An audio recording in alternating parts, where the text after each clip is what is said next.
Okay.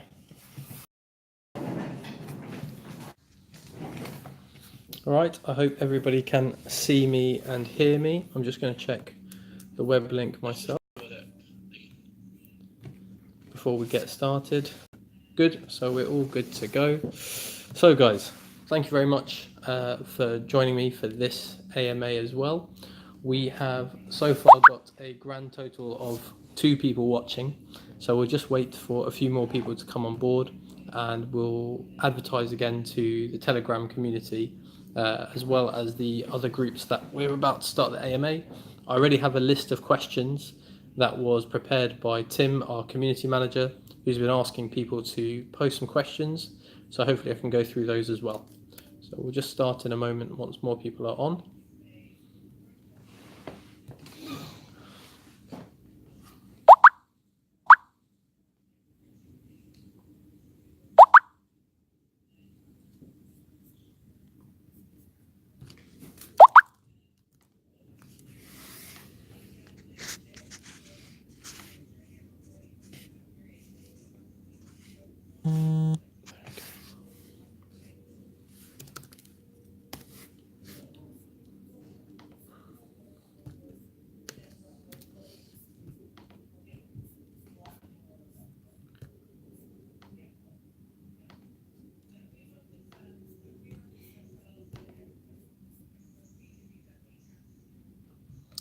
Can we send the link to Telegram and...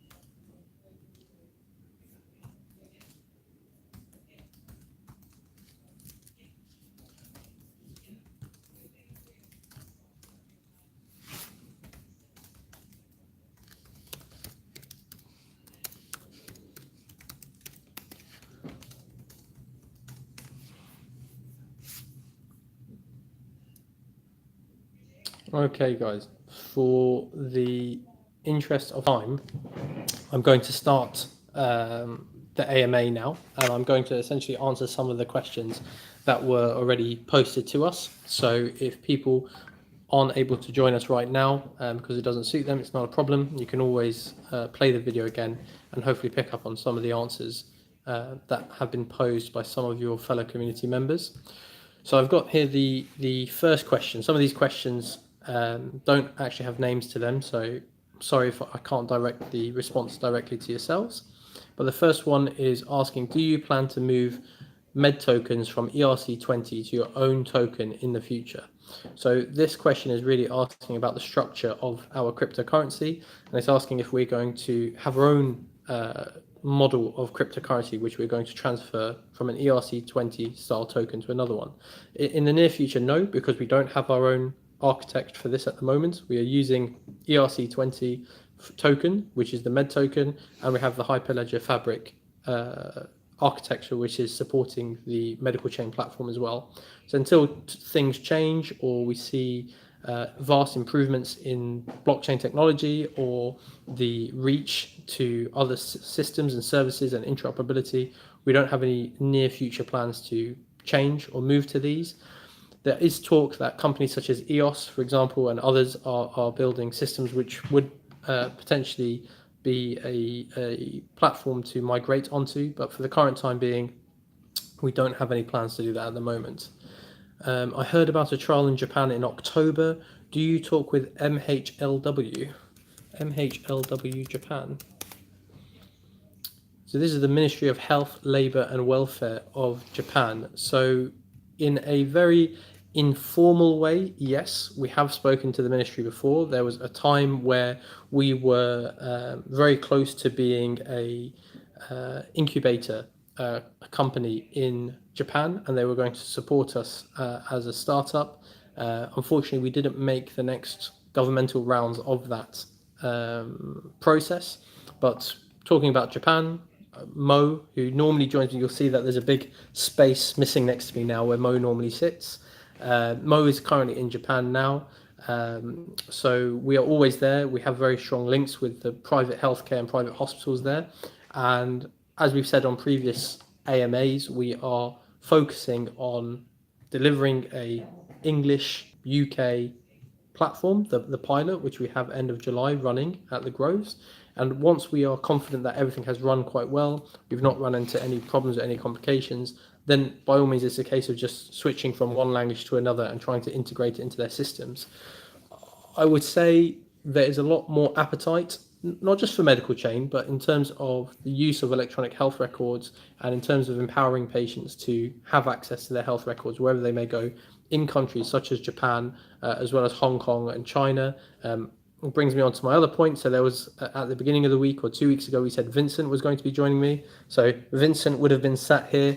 But we've sent Vincent and Natalie to Hong Kong as they're talking to a large insurance company there at the moment, and they're representing Medicalchain over there. So as always, we're a very international company, even though we have London behind us here, London Bridge. We do a lot of our work in the Far East, and I think it's just a matter of time of getting there. So I think Mo has joined us from the live stream, and he says, I am here in Japan. So I'm sure it's a ridiculous o'clock there in Japan. So shows you how committed Mo is that he's joining us. Right. Have you decided to partner with insurance companies or pharmaceutical companies? Are there any plans for the trial operation? Very good question. So this is actually a really poignant question, because it's only today that I was presenting to a group of pharmaceutical companies at Morgan Stanley. So I was in Canary Wharf, which is the business district of London, and Morgan Stanley had invited me to be on a panel to talk at their Digital Pharma Day, where there was many high-ranking pharmaceutical companies present at the meeting as well. So there was even Novataris, their chief digital officer, was at the meeting as well. So we are talking to them. They are aware of us. In terms of when is the right time to integrate with them, that's going to come after the telemedicine application. So if you look at our roadmap and you look at what we've said before, the first step is to deliver the telehealth. That's happening very soon. And whilst we're running that pilot, which is going to get us to the end of 2018, beginning of 2019, that's when we're going to open up our telehealth marketplace. So this is going to be where patients will be able to use their data to interact with pharmaceutical and insurance companies. We've already spoken to many health insurance companies in the UK and in America to be where the majority are based that we've spoken to. But this kind of conversation is going to happen later on after the telehealth medicine, early 2019. We'll have our health data marketplace where we can push that agenda more and hopefully come back to you with more solid answers and more solid partnerships. And if you are wondering about what we are up to, this is a good time to plug Medicalchain, the Inside Issue, which we post every month. So this is put together by Natalie and some of the other team as well. And essentially it summarizes what we've been doing for the past month. So we try not to overload you with too much information or drown you in too many events, since we're always traveling and we're always doing events. As I say, two different teams are in the Far East right now. But hopefully there'll be some announcements coming up in the next Inside Medicalchain. You'll see some new partnerships which will be coming up. So I won't announce it yet. I won't spoil it, and none of you will go and read Inside Medicalchain. But that stuff is coming very, very soon. Right. So let's see the next question.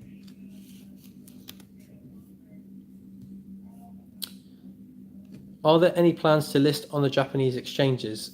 Yes. So essentially, it's in keeping with what I was saying for the answer about working with health companies in Japan. They're part of our trips. Whenever we fly, 10 hours to go abroad to the Far East, we try to pack in as many meetings as possible, and there's always discussions with exchanges. I think you'll know that there was an exchange in Japan that had a very rough time of being hacked and lost hundreds of millions of dollars because of that. So we also have to be quite careful ourselves of who we're working with, what their security level is like, because we wouldn't want to be. Right, guys, I'm back again. I think that was the wire that went down slightly there. So hopefully we've reconnected now. Next question. Please tell me about the current status of the project with NHS. Also, please tell us something you can report with EU committee. Is there any progress with Mayo Clinic? So I'm not sure where you got the word Mayo Clinic from, because I don't have anything to say about that. And in terms of the EU committee, then yes. So as I've mentioned before, we worked with the European Commission to write a paper and publish a paper, and my name is on the paper. I'm actually the first author on this paper, and this is for a resolution which is being put before the European Parliament, and thankfully it passed. The paper was essentially designed to look at distributed ledger technologies and trying to integrate different kinds of rules and regulations for that kind of technology, because blockchain is a very new space and it's very difficult to try to do a one-size-fits-all where certain rules have already been put in place for a certain technology. It doesn't always apply with blockchain for obvious reasons. So we were part of that, and that's the outcome of what's happened with those EU meetings. Obviously, we're hoping to return back to Strasbourg or Belgium whenever we're invited, and hopefully we'll have more to show for what's going on there. And going back to the very first question, which is what's the current status of the project with NHS? So we have the application. The application is up and running. Our user interface guru, Steve, has been working very hard to make it accessible, smooth, and very intuitive. So when people come to use it, we are now at the point where we are doing the final integrations between ourselves and the Groves medical practice. And the other element that's left to do is essentially for us to test it out. We're actually outsourcing this to other companies which are going to stress test the platform and make sure that it works perfectly well. Because as you can imagine, if I use it, I've already used it so many times. I know where to click, I know what to do, and I'm not going to run into the same problems that somebody else might. So we decided it'd make much more sense if we outsource this to a completely different company, which is there to essentially test applications and try to see where the pitfalls are and give us a full report. So we're going to give that to 2 different companies. That's going to happen from essentially next week until the middle of July. And then coming to the end of July, after we've passed essentially all the criteria that we've asked this company to test us against, then we'll be ready to do it with the Groves. So that's essentially where we're up to. My question for AMA, after the pilot, are you going to increase your marketing activities, or you'll be waiting for the final working product? So this is a very... I would say so, yeah. Okay, guys, I'm not sure why the Wi-Fi's on. Okay, so hopefully this is the last time it will cut. As I was saying, answering the marketing question. The marketing question is a very contentious issue. And the reason I say that is because I question what is the objective behind the marketing. So what I mean by this is, are we marketing because we actually have something to talk about, something to market? Or are we marketing because we are following the examples of other crypto companies which essentially push lots of hot air that doesn't actually mean anything, lots of statements about what's going to happen in 2019 and 2010, and essentially just trying to drive up the token price. So I know the feelings of the community. They're always asking what's happening with marketing. Why aren't you advertising on, say, coinmarketcap.com? Why are you not sponsoring events so that you're more visible to people out there? I think the truth is we are already visible. People already know about Medicalchain. They know that in the blockchain space, and they certainly know that outside of the blockchain space. You know, by the way, we're getting invited to all these meetings. I got invited to Morgan Stanley to present today on the panel. I've been asked to be a keynote speaker in a health conference in Helsinki in Finland. We're presenting at the Financial Times conference again in October. And these are things that we are not going out seeking. These are events which are coming to us. So people know about Medicalchain. And in terms of doing marketing, by all means, the time will come and we need to market something like myclinic.com.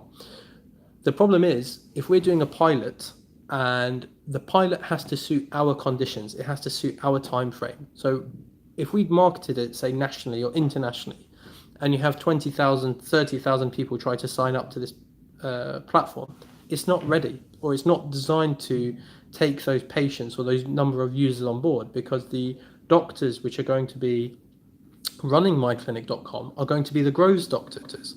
So the Grows doctors, there's only 27 of those doctors, and we can't turn the tap on and say, look, here's 30,000 people that have signed up to myclinic.com, so good luck and see how you get through that. So I think the marketing is coming. The marketing obviously has to follow a pilot. We are going to do some local marketing in the local area of Kingston, which is southwest London, because we want to attract people that are not connected with the Grows to come and use the platform. So in that very tight local area, yes, we'll be doing some marketing.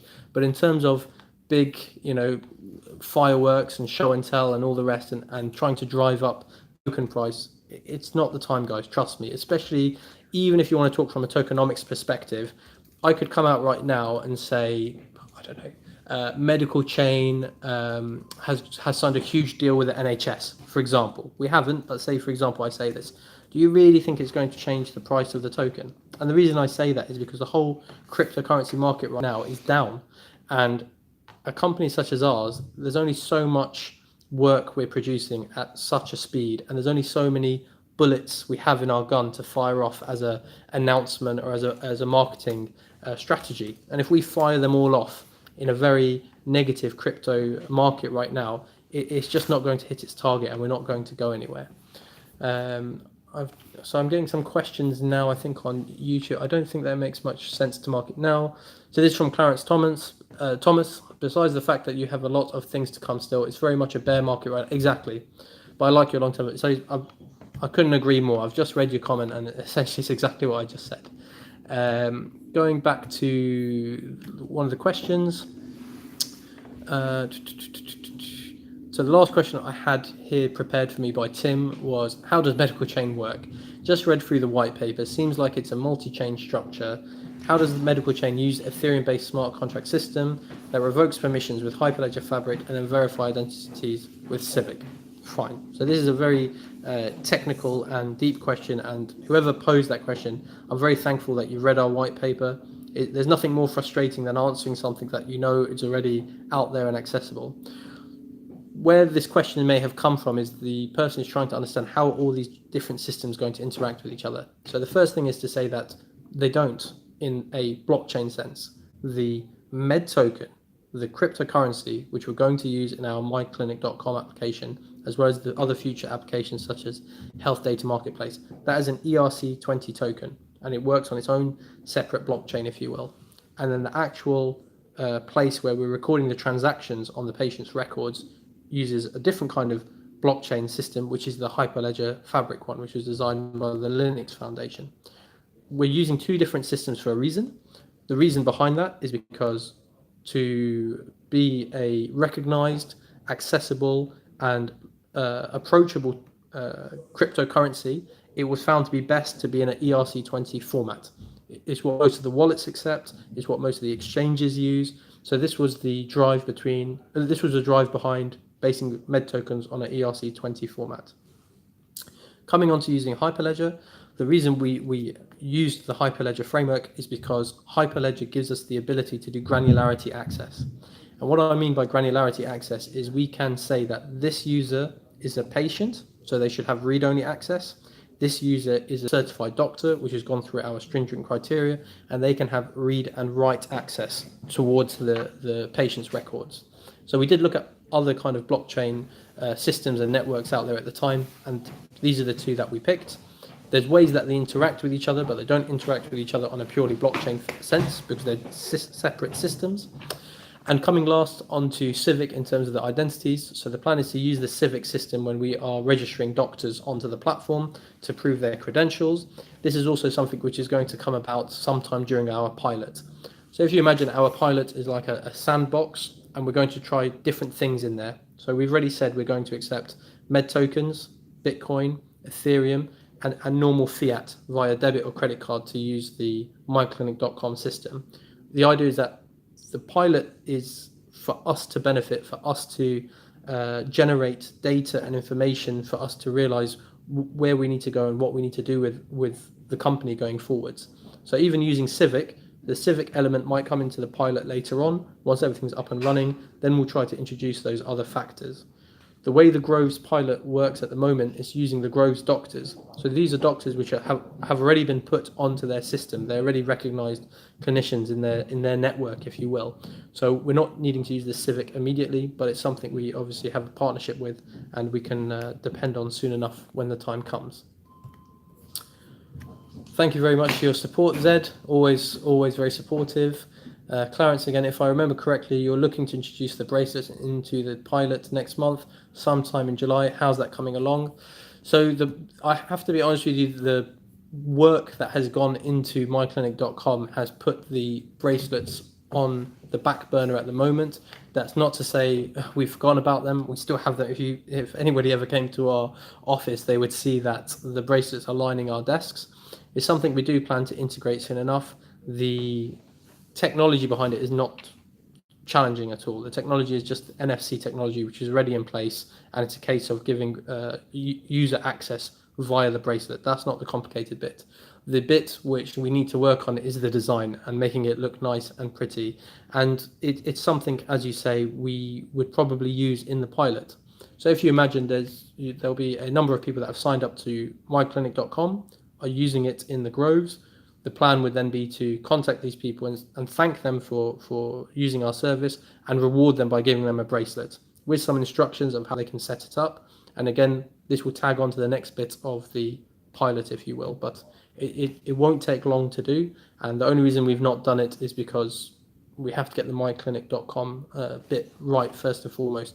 The bracelet thing won't take long at all. Let's see. Eamon, are you asking me these questions? Nod once for yes. So I can see on the main Medicalchain community, Eamon, who's a regular community member and always voices his opinion, who I'm actually going to see at a wedding, I think, by chance. We're going to the same kind of wedding. Right. How is Morgan these days? Keeping well? Yes, Morgan is doing very well. Right, let's get back to the main questions. Will there ever be any incentive method? Oh, yes. Will there be any incentive method of using med tokens over fiat or anything? 100% yes. So obviously we want to encourage, push and support med token over any other cryptocurrency and over any fiat currency as well. That's our main objective. The way we do that is we incentivize the users to pay in med tokens because it's going to be discounted for them if they do it this way. And likewise, on the other end of the pay stream, the doctors who are receiving the funds in this scenario, they're going to receive more if they receive it in med tokens. That is going to be the same in the health data marketplace in 2019 in terms of the insurance and pharmaceutical and research companies paying in med tokens. It's cheaper for them to pay in med tokens, and the reward for the user at the other end is going to be higher if they accept to receive med tokens. Now, saying all of that, whatever somebody chooses to do is going to use med tokens.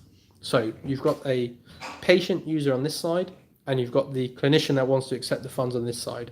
The user this side says, I want to pay in Bitcoin, and the doctor at this side says, I want to be paid in dollars. When they pay in Bitcoin, they're actually going to be purchasing med tokens through the engine, which is going to make its way over to the clinician. And if the clinician says, I want to be paid in dollars, that's absolutely fine. The engine is going to convert the med tokens into dollars and then send it to their account the normal way. During this process, of course, we are going to take fees either end, and that's where the discount comes in. If you just pay in med tokens and receive med tokens at the other end, then it's going to be the cheapest streamlined system to use. If you want to pay in a different currency, including a different kind of cryptocurrency, such as the two major ones, Bitcoin and Ethereum, we'll support you and we'll organize that for you. But there's going to be charges either end. So we're always going to incentivize people sticking with med tokens. And obviously, if that adds liquidity to the market, it's going to help med tokens in general. Korean are familiar with MediBlock more than Medicalchain. Any plan to get listed on Korean exchange or marketing? Yes, so MediBlock are doing well in Korea. Obviously, they're a Korean company. There are talks, and we have spoken to quite a few of the exchanges in Korea. I don't need to name them. You're fully aware of which the big ones are. I think the issue with them, similar to other exchanges we've spoken to in the past, is cost. They are trying to ask us for funds to get listed on exchanges, and this is something we don't agree with. This is something we didn't do when we're listing on the other exchanges. We think that we are a respectable company. We're trying to do something which is going to benefit a lot of people, and there's good liquidity already in Medicalchain or Medtoken, since we have about 5 to 10 million which is doing this already. And of course we're already listed on Huobi in Korea anyway, so that's one there for you. Hi Doctor, where this engine is going to take Medtoken from? Is it going to exchange tokens on exchanges in real time? So we have good relationships with the exchanges. As I say, it's not a customer user kind of relationship between us and the exchanges. We're working in partnership with exchanges, and again we're going to establish our myclinic.com and our other kind of applications to be linked in with these exchanges API wise, so that when these exchanges are occurring in terms of paying with med tokens or receiving in fiat, the exchanges are going to be driving this and pushing this through as well, which is only going to make things easier for everybody. So let's see how it goes. That's in theory how it's going to work, but as I say, until we actually trial things, we won't know for sure. So funds would be much better used for development, not for the one-day hype of an exchange list. Yeah, so exactly, Zed. So I've said this many times before, the classic question that's posed to us, and God bless Tim for not killing himself yet for answering it so many times, and Christopher Dejaja as well, is when Binance. So what? When Binance, okay, we're listed on Binance tomorrow, then what? Med token goes up, so right now we're sitting at something like 7 or 8 cents because of how bad the market is at the moment. We go to 15, 20 cents, then what? The only thing which is going to give Medicalchain real value is to deliver a real product. We can't be a hype kind of company. We're not about being a hype kind of company. I think the reason we are considered trustworthy is because everybody that works at Medicalchain, including myself, we have a reputation to lose. We're not somebody who's just come out of the woodwork out of nowhere. We're known to people, we're recognized in our own industries, in our own fields, and so it's more important to me to deliver something the right way than just try to hype and go nowhere with it. So if we wanted to get listed on any exchange tomorrow, I promise you we could get listed on any exchange we wanted tomorrow. It's a case of paying them for it, and that's something we would never do, because it just goes against our principles and what we're trying to achieve here. Nor would it make a difference to the price of med tokens or benefit the community. So it's a non-starter, guys. Interesting about the instant conversation between currencies. Awesome. Do you have plans on offering any type of buyer protection if they request some type of refund? Clarence, we're working on this at the moment, so we have a very robust legal team at Medicalchain, and we're essentially trying to emulate other models or healthcare models out there that have been around for 5 or 10 years and see how they deal with that. Normally, the process of using a telehealth service is when you book the appointment, you're not booking it so far in advance. You're booking it because you actually plan to talk to the doctor there and then in the next, say, half an hour to an hour.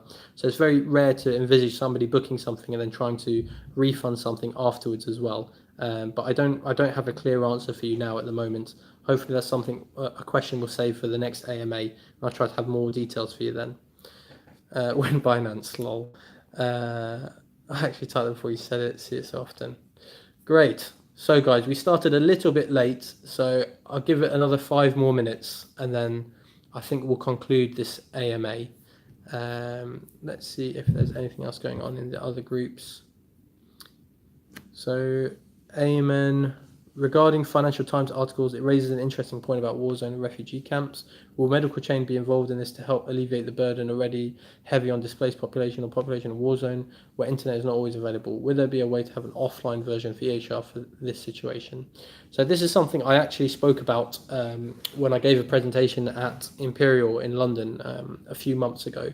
So it's something close to our hearts. I think as individuals, company aside, we do a lot of charity work as individuals, and personally I went to Greece, I went to Lesvos previous Christmas, and I was helping with the refugees that were coming across from Turkey, landing on the beaches of Lesvos, and it was very sad.